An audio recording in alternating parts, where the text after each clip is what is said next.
Hello everyone. I hope your day is going very well for you on today. But I really want to talk to you all today about, are you representing Christ well?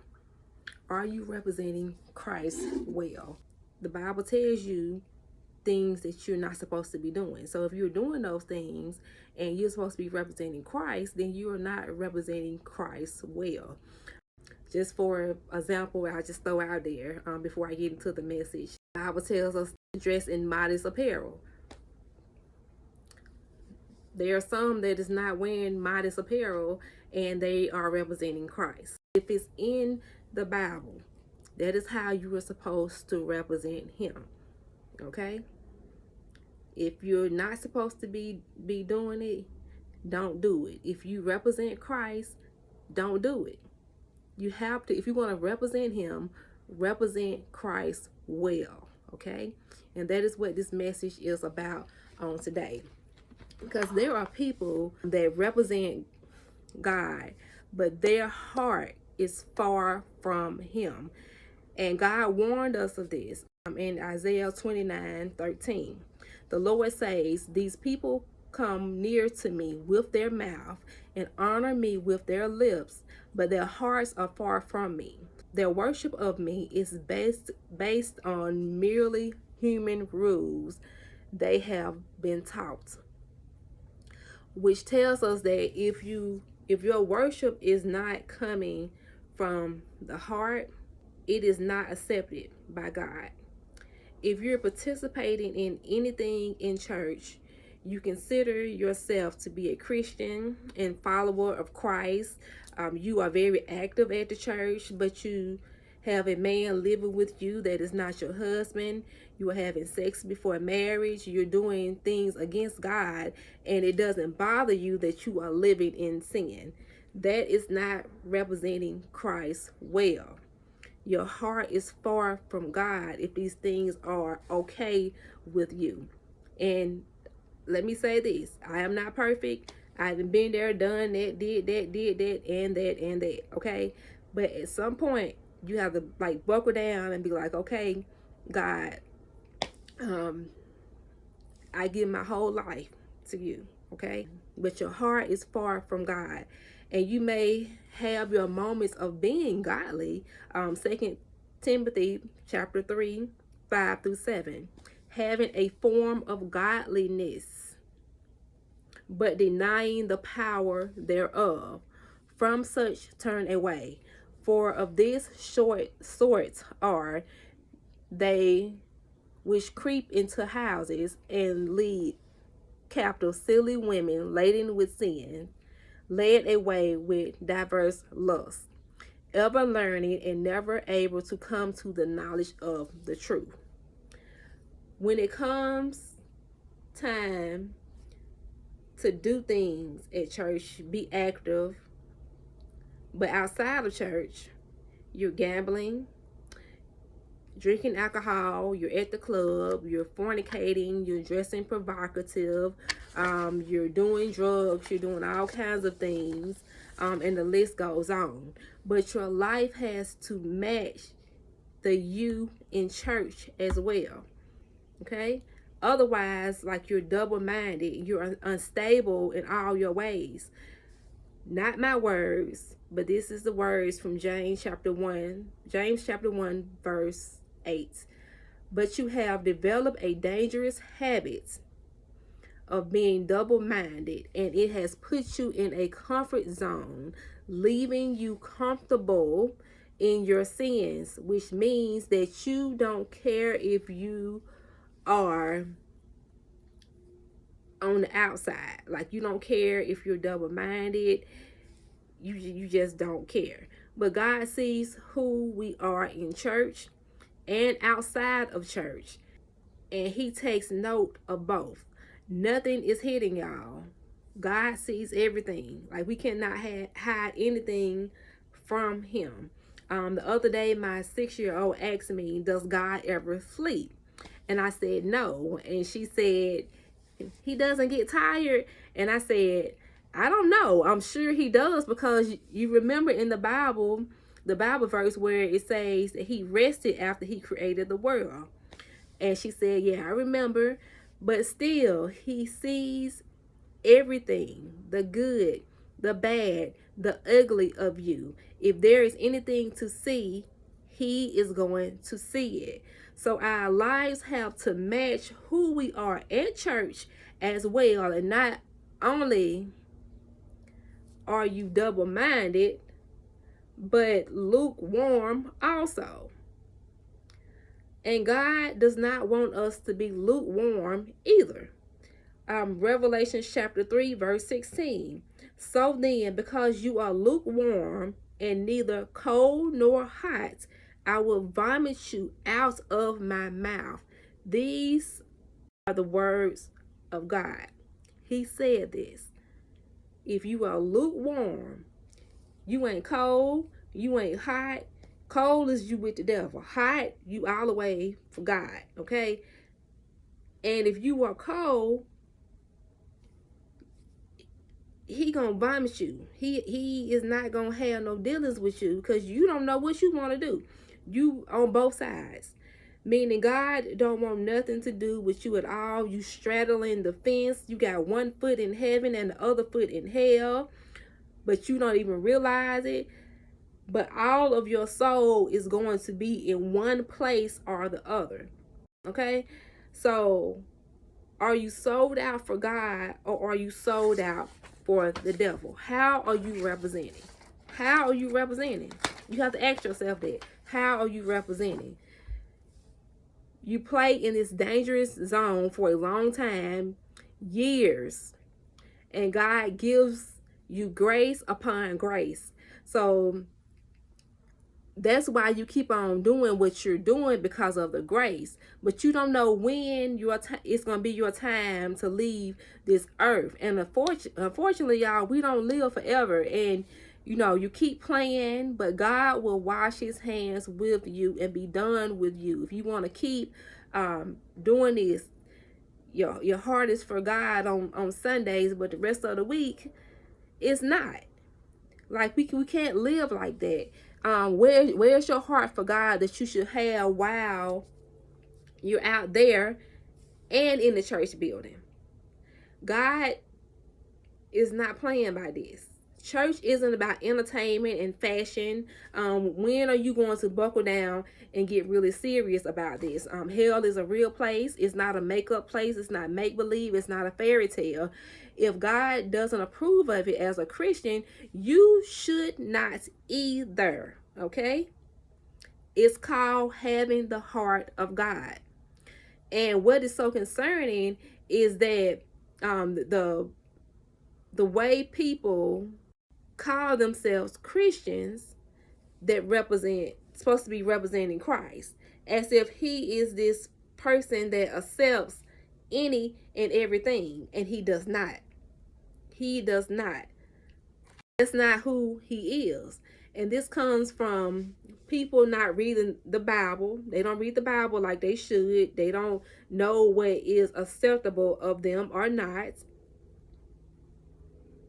So they just go and do whatever and think, as long as they ain't doing it in the church building, that they is okay. But it's not the truth. Because some of y'all, if your preacher does not speak on certain things, if your preacher does not preach on certain things, for some of y'all, it means that, well, the preacher ain't said nothing about it. I guess I can still do what I do. But that's not the case either. Preachers have to speak on sin. They have to.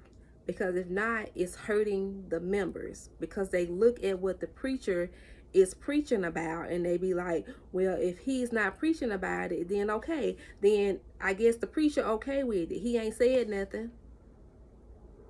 I didn't hear that in church. But they know within yourself that it's wrong. But since the preacher ain't said nothing, it's okay. But the preacher has to preach on sin. He has to. It's a part of his job. Because if he doesn't, the members are left in the dark. They are left in the dark because they do not read the Bible. They don't understand the Bible as they should. And does that fall all on the preacher alone? No, it doesn't.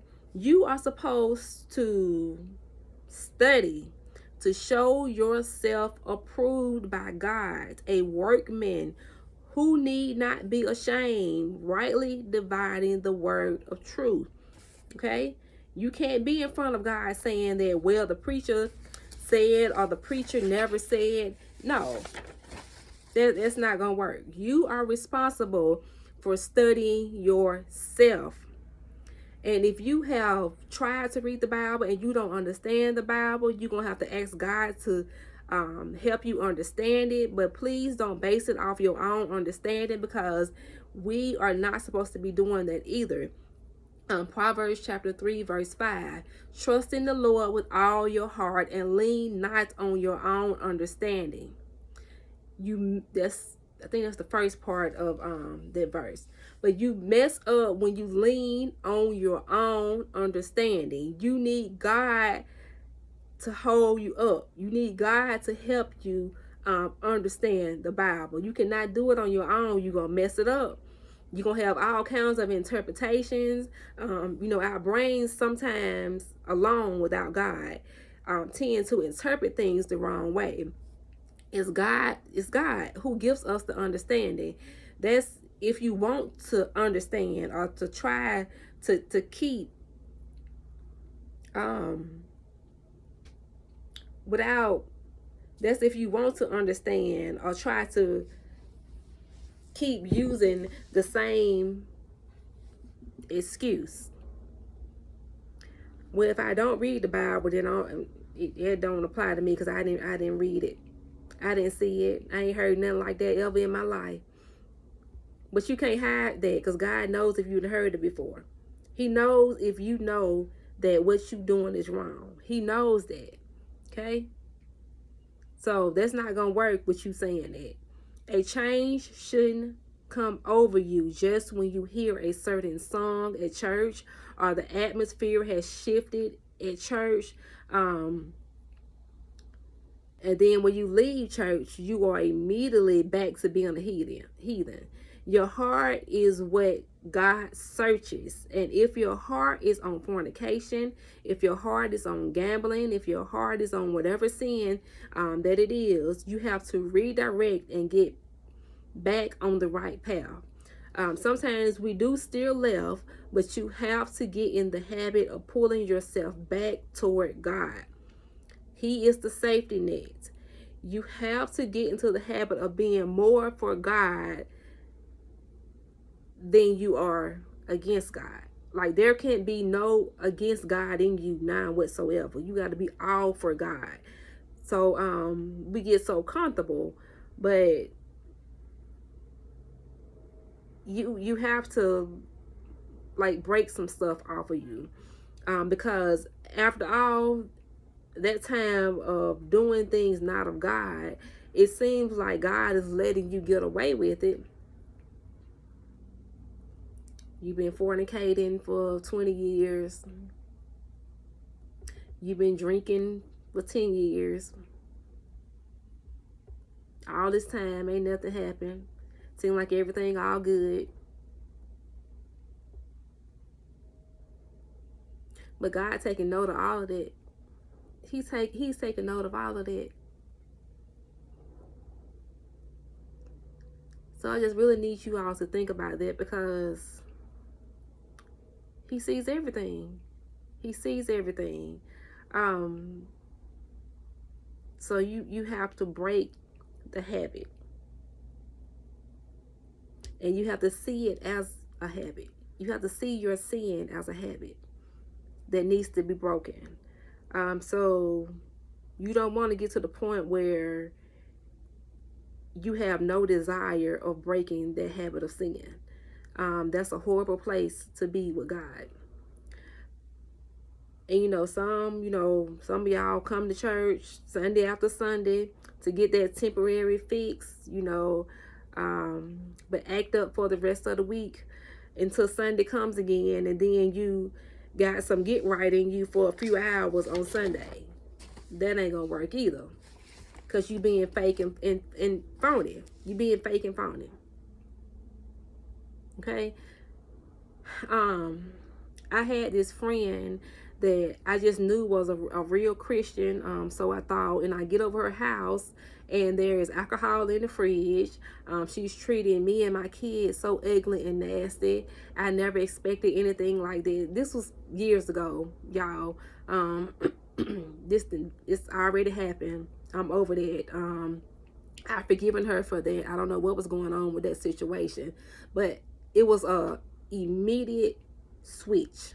Okay, immediate switch. As quick as you can flick the lights on and off was how quick she changed. And that is how many of the Christians are today. The flick of a switch, you immediately change.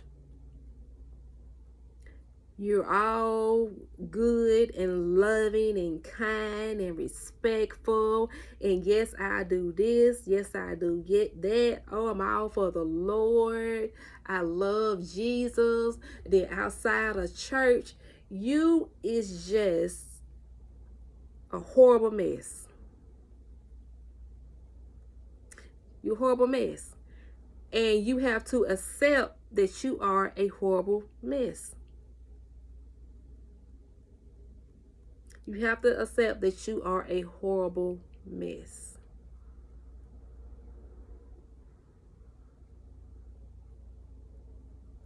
So I just really want you to think about that on today, because we have to represent Christ well.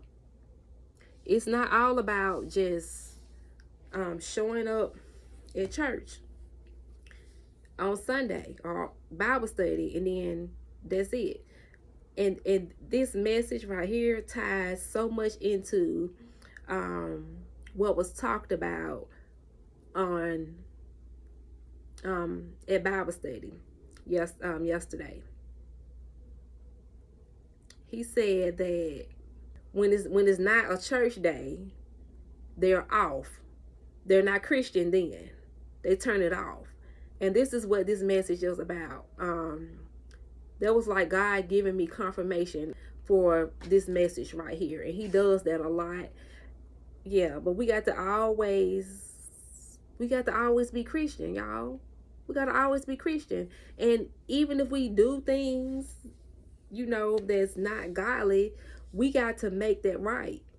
We have to make that right. We have to be aware that we are in the wrong. And that's where the problem comes in at. You don't have the self-awareness to know that you are in the wrong. You think that you're okay because you come to church on Sundays and you show up at Bible study. But it's more than that. You don't represent yourself only when you become a Christian. When you give your life to Christ, you are representing him. So are you disappointing him, or is he happy with you? And we want to lean more so on him being happy with you, okay? So that is the message, y'all. That's all I got for you all on today. I hope and pray that this message has gotten into your spirit. I hope it has pricked your heart. Pay attention to what you're doing. If you do something that is not godly, not Christian, try your best to fix it.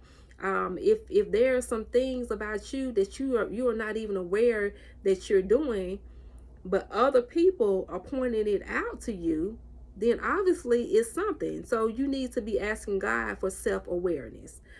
Sometimes we have to just do a self-evaluation of ourselves.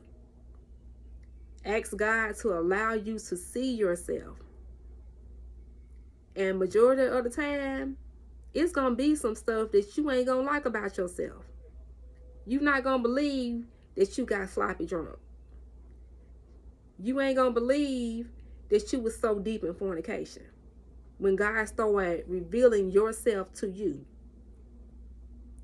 you're not gonna believe that you was so deep in drugs and all of this. When he starts revealing yourself to you, you gonna be like, oh my goodness, I didn't know I was that bad. Okay, so that's the message. Represent Christ well. Okay, there's some stuff.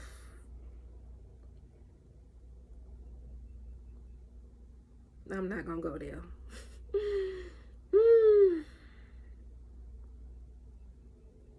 I'm not gonna go there.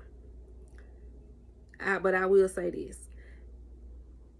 there's some people that say that are talking the Bible, quote scriptures, and all of that, and I'll just say some of them got a long way to go. Okay, and you got to start somewhere, but you got to start representing Christ well. You got to. All right. So that's my message, and I will see you all in the next video.